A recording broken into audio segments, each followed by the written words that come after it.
प्यारे बच्चों, आप सभी का स्वागत है। तो आज हम करेंगे चैप्टर नंबर 1 से एमसीक्यू क्वेश्चन।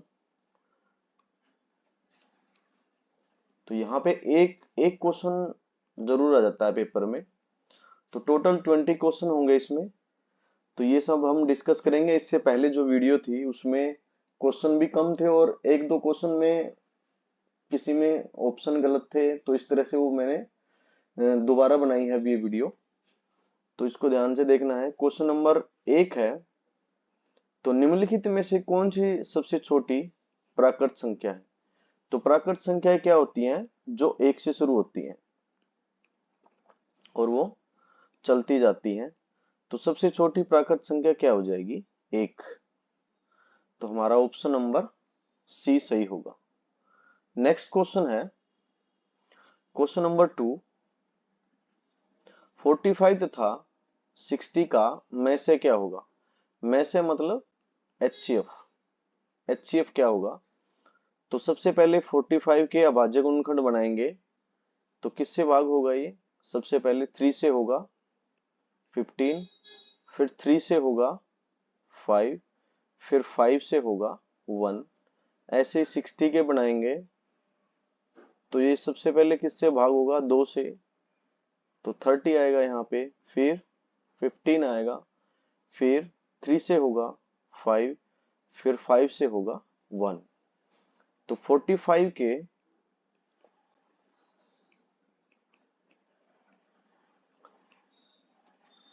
अभाज्य गुणनखंड है 3 इंटू 3 इंटू 5 इंटू 1। ऐसे ही 60 के अभाज्य गुणनखंड क्या है?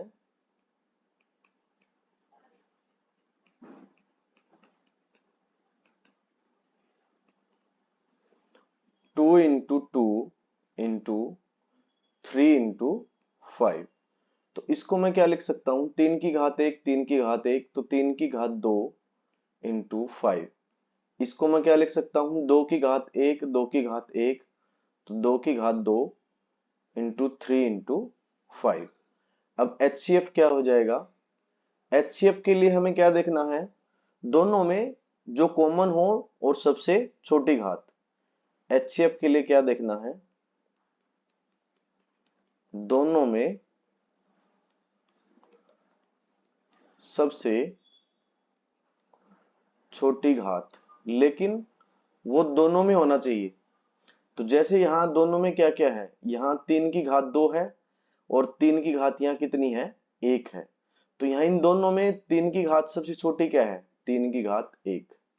और यहाँ 5 की घात 1 है और यहाँ पे भी 5 की घात 1 है। तो यहाँ दोनों में सबसे छोटी घात क्या है? 5 की घात 1। तो ये क्या हो जाएगा? 3 इंटू 5 यानी कि 15। यहाँ पे हम इसको नहीं लेंगे HCF में, क्योंकि ये दोनों में कॉमन नहीं है। नेक्स्ट है क्वेश्चन नंबर 3। 3 है, एक अशून्य परिमेय और अपरिमेय संख्या का गुणनफल क्या होगा? तो इसका गुणनफल क्या होगा? एक अशून्य परिमेय, तो परिमेय हम लेते हैं कोई भी संख्या, जैसे मैंने 2 ले लिया, और एक अपरिमेय लेते हैं √2। इनकी मल्टीप्लाई क्या आ जाएगी? 2√2। तो ये क्या है? इसको मैं बाई 1 लिखता हूं। ये P का मान है, ये Q का मान है। ये बराबर नहीं है 0 के, सही है। लेकिन जो P है वो हमारा पूर्णांक नहीं है। P और Q दोनों पूर्णांक होने चाहिए, तब ये क्या बन जाएगा? परिमेय बन जाएगा। लेकिन ये जो है √2 की वजह से ये पूर्णांक नहीं है। तो हमारा आंसर क्या आ जाएगा? हमेशा अपरिमेय होगा। जब भी हम अशून्य परिमेय और अपरिमेय संख्या का गुणनफल करेंगे तो वो क्या है? हमेशा अपरिमेय होगा। नेक्स्ट है क्वेश्चन नंबर 4।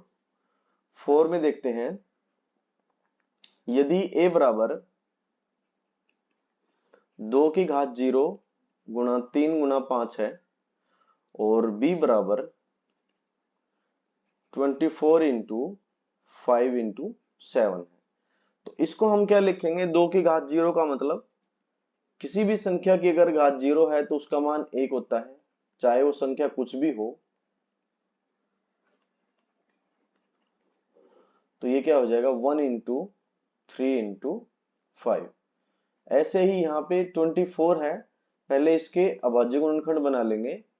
तो ये क्या हो जाएगा 2 से भाग करेंगे पहले 12, फिर 2 से करेंगे फिर 6, फिर 3 से करेंगे 2, फिर 2 से करेंगे 1।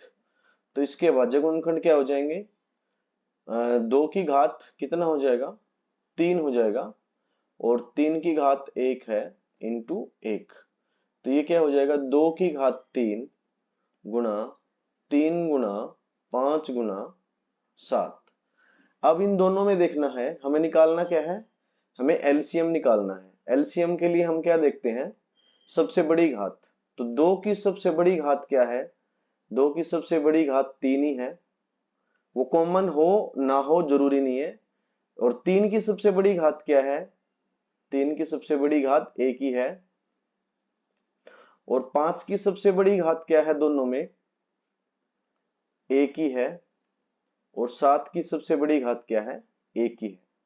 तो कितना हो जाएगा 8 इंटू 3 इंटू 5 इंटू 7, तो यानी 24 इंटू 35। तो ये हो जाएगा 840, 840। तो हमारा ऑप्शन क्या आ जाएगा, बी, ये हमारा सही है। नेक्स्ट क्वेश्चन देखते हैं, क्वेश्चन नंबर 5।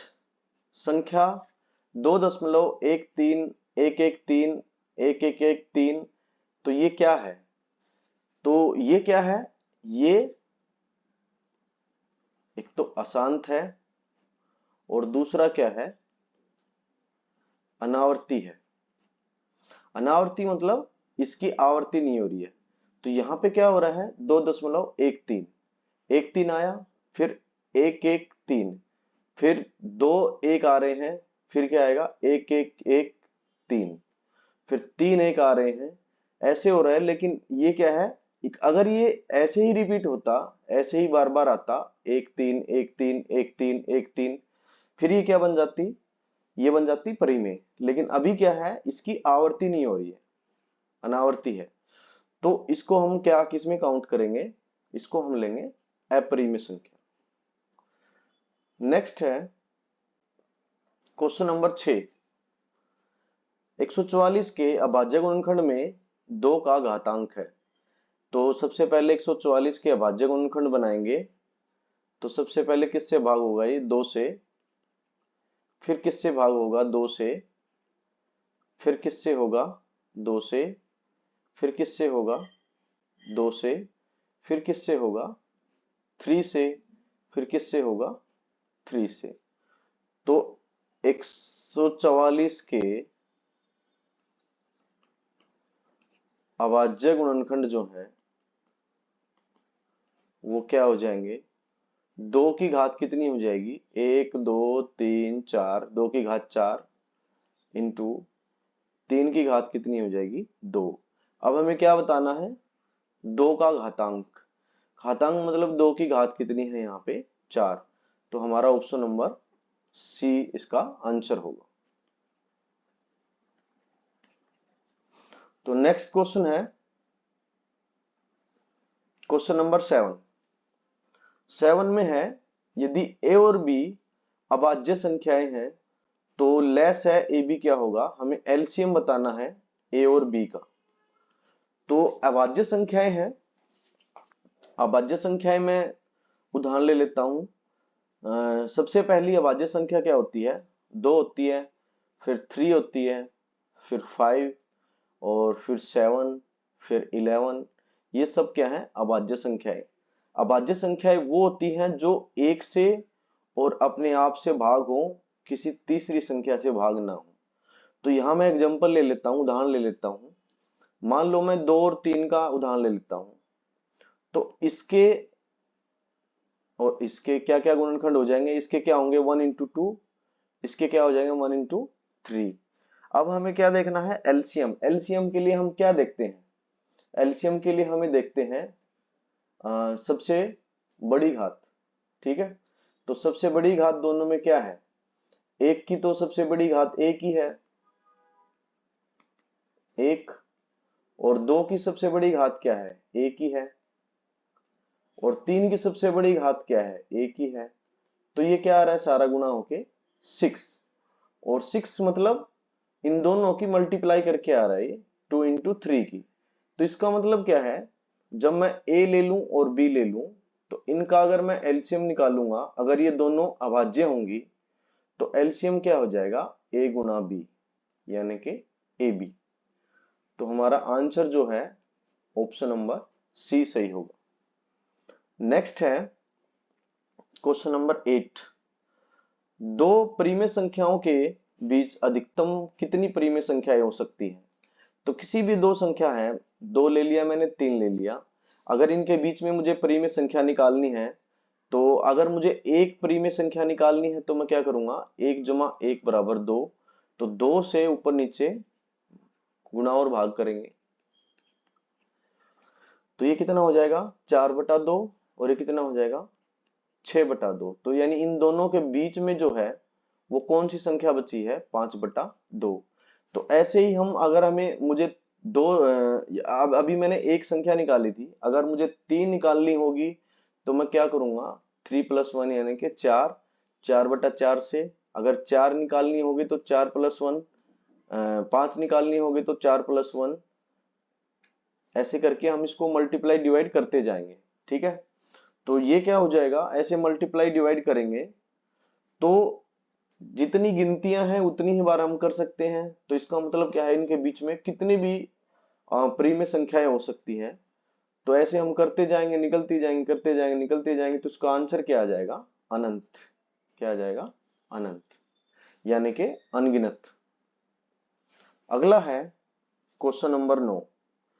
क्वेश्चन नंबर 9 में सबसे छोटी भाज्य संख्या और सबसे छोटी अभाज्य संख्या का एचसीएफ कितना होगा।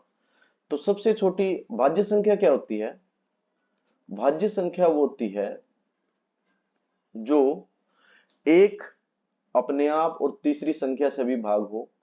तो पहली अभाज्य संख्या है वो 4 है, फिर उसके बाद 6 है, फिर क्या है 8 है, फिर क्या है 9 है, फिर क्या है 10 है।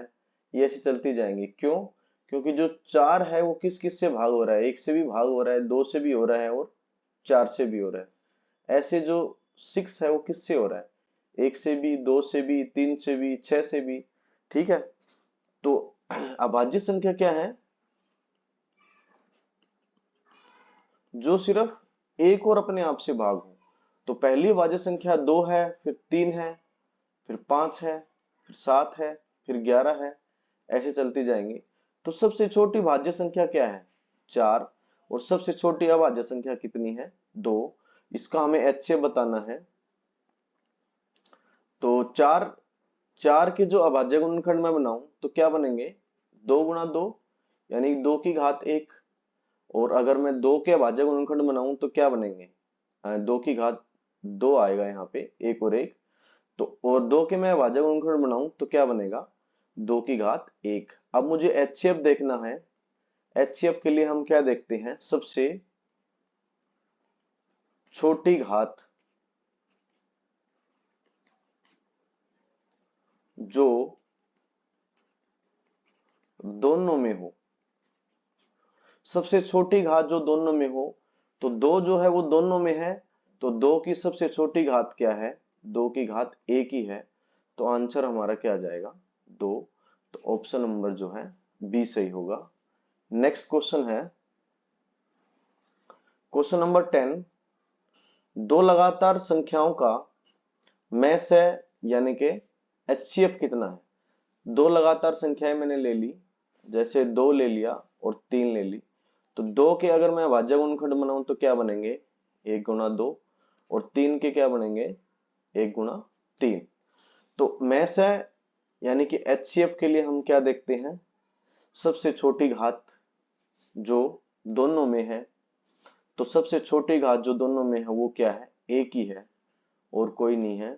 तो इसका आंसर क्या आ जाएगा, 1।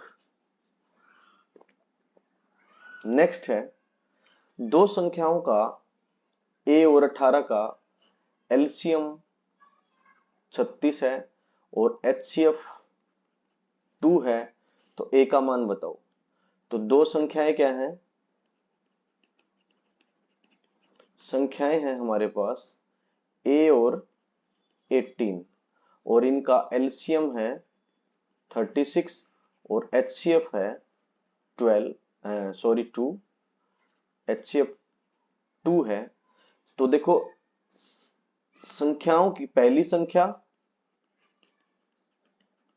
हमारे पास फॉर्मूला क्या है? पहली संख्या गुना दूसरी संख्या बराबर किसके होता है?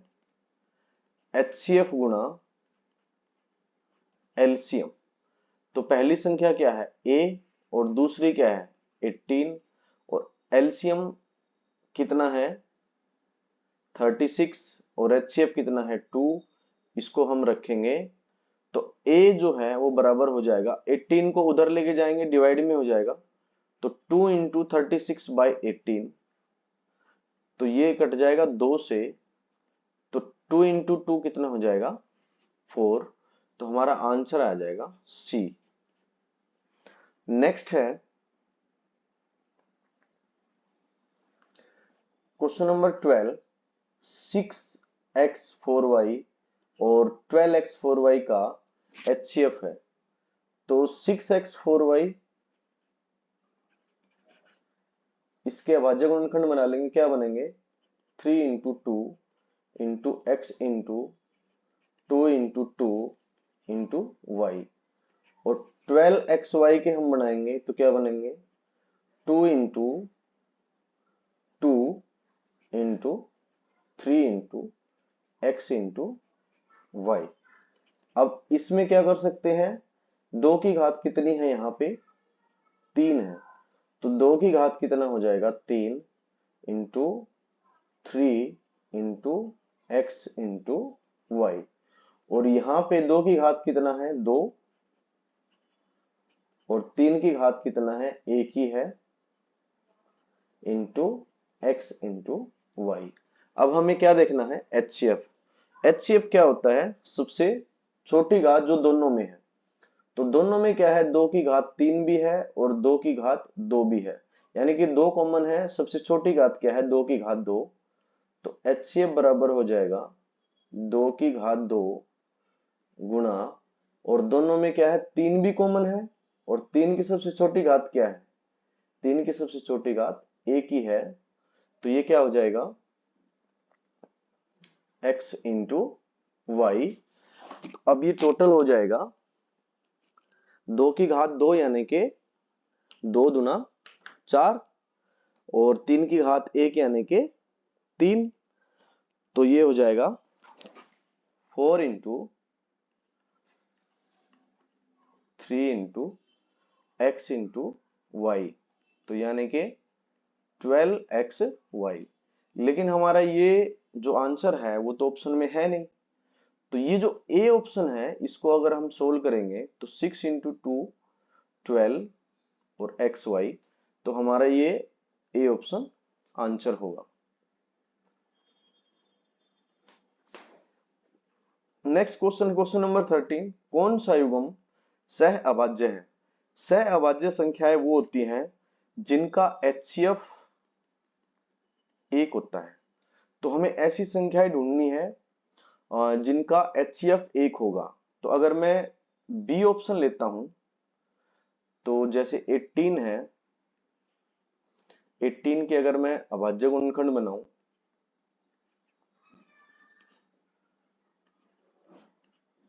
और 25 के अगर मैं बनाऊं,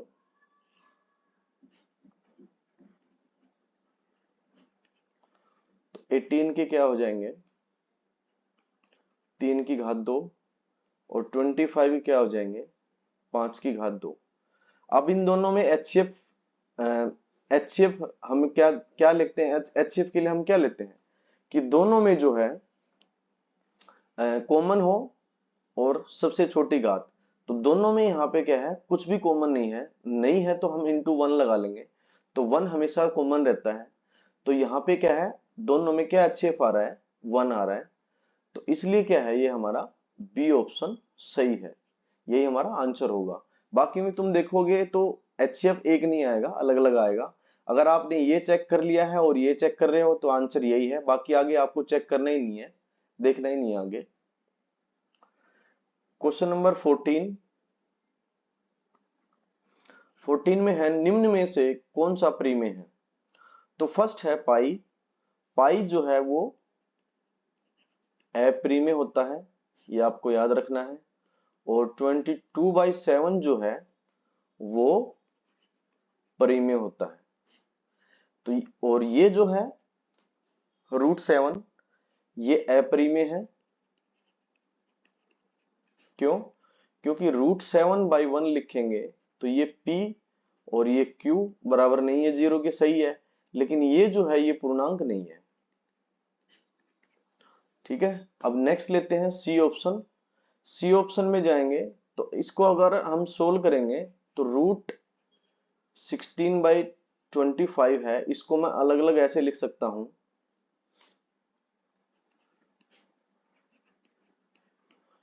तो √16 का मतलब होता है 4 और √25 मतलब 5।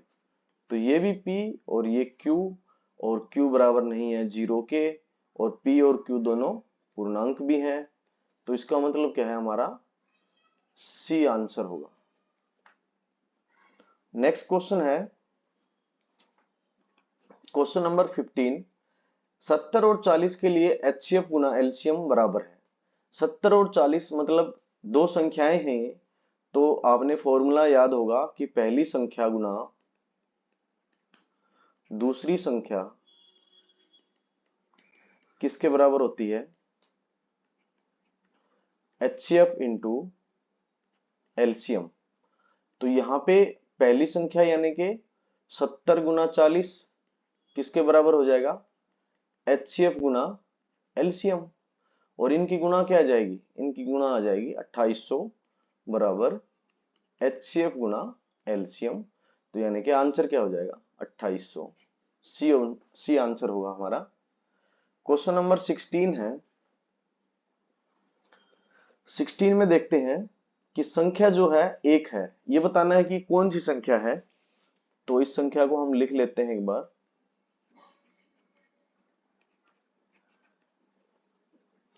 तो इसको हम हल करेंगे तो ये √5 के इंटू मल्टीप्लाई में कितना है 3, और यहाँ √5 के मल्टीप्लाई में कितना है, कुछ भी नहीं, तो यानी कि 1 है।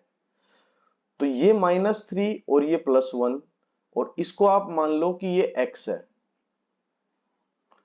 तो ये -3x और ये +1x, तो आंसर कितना आएगा हमारा, माइनस का 2x, x मतलब √5।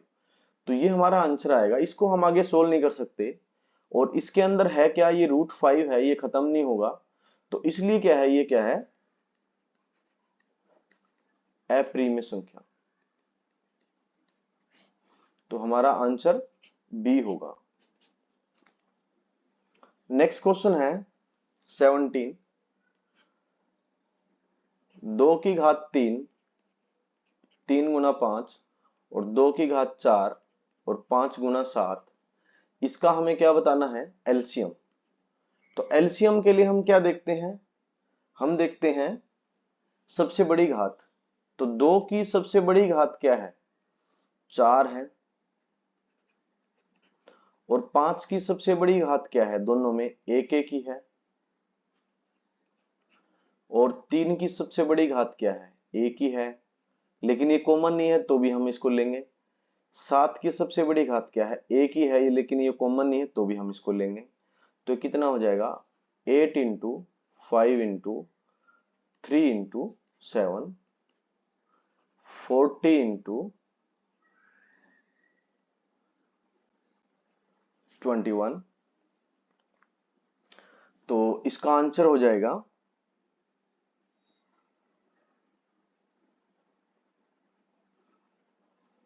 840,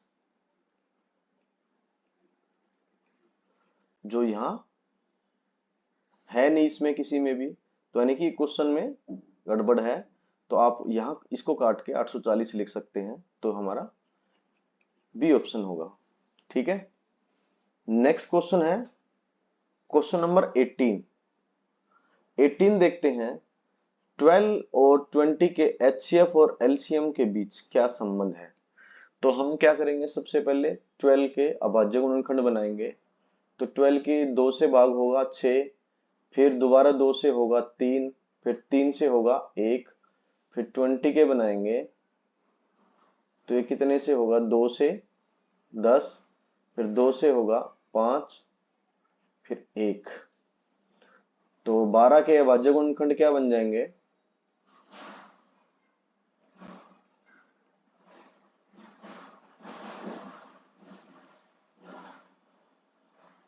2 गुणा 3, और 20 के अभाज्य गुणनखंड क्या बन जाएंगे,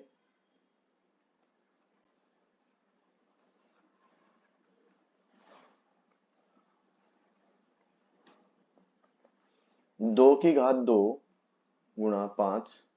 अब हमें क्या देखना है, एचसीएफ और एलसीएम के बीच संबंध देखना है। तो सबसे पहले एचसीएफ निकाल लेते हैं। तो एचसीएफ क्या हो जाएगा, एचसीएफ हमें देखना है जो दोनों में कॉमन और सबसे छोटी घात। तो 2 जो है वो दोनों में कॉमन है, छोटी यही रहेगी। तो 2 यानी कि 4। और एलसीएम अगर हम निकालेंगे तो एलसीएम क्या है, जो दोनों में सबसे बड़ी घात वो कॉमन हो और चाहे ना हो। तो दोनों में सबसे बड़ी घात 2 की क्या है, 2 है, और 3 की क्या है, 3 ही है, और 1 ही है मतलब, और 5 की सबसे बड़ी घात क्या है, 1 ही है। तो कितना हो जाएगा, टोटल मल्टीप्लाई करेंगे 4 इंटू 3 इंटू 5 और 60। ठीक है। अब हमें देखना है कि क्या एचसीएफ जो है वो एलसीएम से बड़ा है या छोटा है। पहला ऑप्शन है एचसीएफ है वो बड़ा है एलसीएम से, तो ये गलत है। एचसीएफ है छोटा है एलसीएम से, ये वाला हमारा सही है, बी ऑप्शन, क्योंकि एचसीएफ छोटा है 60 से, तो ये बी ऑप्शन इसका आंसर होगा। नेक्स्ट है कि संख्या 2.565656 ये क्या है। तो मैंने क्या बोला था, दशमलव के बाद अगर संख्याएं अशांत हैं तो वो क्या है, आवर्ती अगर है, अशांत और आवर्ती हैं तो वो हमेशा क्या हो जाएंगी, परिमेय। और अगर वो अशांत और अनावर्ती हैं तो वो क्या हो जाएंगी, अपरिमेय। तो यहां हम देखते हैं तो 56 56 56 56 ये बार बार रिपीट हो रहा है, तो इसका मतलब ये क्या है, परिमेय संख्या। तो बी ऑप्शन हमारा आंसर होगा। नेक्स्ट है क्वेश्चन नंबर 20 में क्या है, 6 8 और 22 का एलसीएम और एचसीएफ का अनुपात क्या होगा। तो सबसे पहले 6 के अभाज्य गुणनखंड बनाएंगे। तो 2 से भाग होगा 3, फिर 3 1, फिर 8 के बनाएंगे, फिर 2 से होगा, फिर दोबारा 2 से होगा, फिर 22 के बनाएंगे 11, फिर 11 से होगा। तो 6 के क्या बन जाएंगे, 2 इंटू 3, और 8 के क्या बन जाएंगे, 2 की घात कितना हो जाएगा, 3, और 22 के क्या बन जाएंगे, 2 गुणा 11। अब यहाँ एलसीएम जो एचसीएफ, सबसे पहले एचसीएफ निकालेंगे। एचसीएफ क्या है, जो दोनों में कॉमन हो और जिसकी सबसे छोटी घात देखना है। यहाँ 2 की घात 1 है, यहाँ 1 है। तो तीनों में कॉमन क्या क्या है, तीनों में कॉमन 2 है, और 2 की सबसे छोटी घात क्या है, 1 ही है। तो एचसीएफ क्या हो जाएगा, 2 की घात 1। और एलसीएम क्या हो जाएगा, एलसीएम क्या है, जो सबसे बड़ी घात हो तीनों में। तो 2 की सबसे बड़ी घात क्या है, 3 है, और इंटू क्या है, 3 है, और इंटू क्या है, 11 है। तो ये क्या हो जाएगा, टोटल अगर मल्टीप्लाई करेंगे तो 8 इंटू 3 इंटू 1। अब हमें क्या करना है, इसको हम मल्टीप्लाई नहीं करेंगे यहाँ पे, तो हम क्या करेंगे, अनुपात निकालेंगे। तो एलसीएम और एचसीएफ का अनुपात, यानी कि 2 की घात 1 का मतलब एचसीएफ कितना है, 2 ही है। तो 2 बटा सबसे पहले एलसीएम लेंगे ऊपर। तो एलसीएम कितना है, 8 गुना 3 गुना 11 और बटा एचसीएफ कितना है 2। तो ये कितने से भाग हो रहा है, 4 से। और ये हो रहा है 4 तिया 12, 12 गुना 11 और नीचे क्या है, 1 है। 1 लेंगे क्योंकि हम अनुपात निकाल रहे हैं। तो ये हो जाएगा 132:1, यानी कि 132:1, यानी कि इसका आंसर क्या होगा, सी। तो बच्चों ये 20 क्वेश्चन है, आपको ध्यान से करने हैं। और अब नेक्स्ट वीडियो आएगी एक और चैप्टर की, जल्दी ही मिलते हैं नेक्स्ट वीडियो में।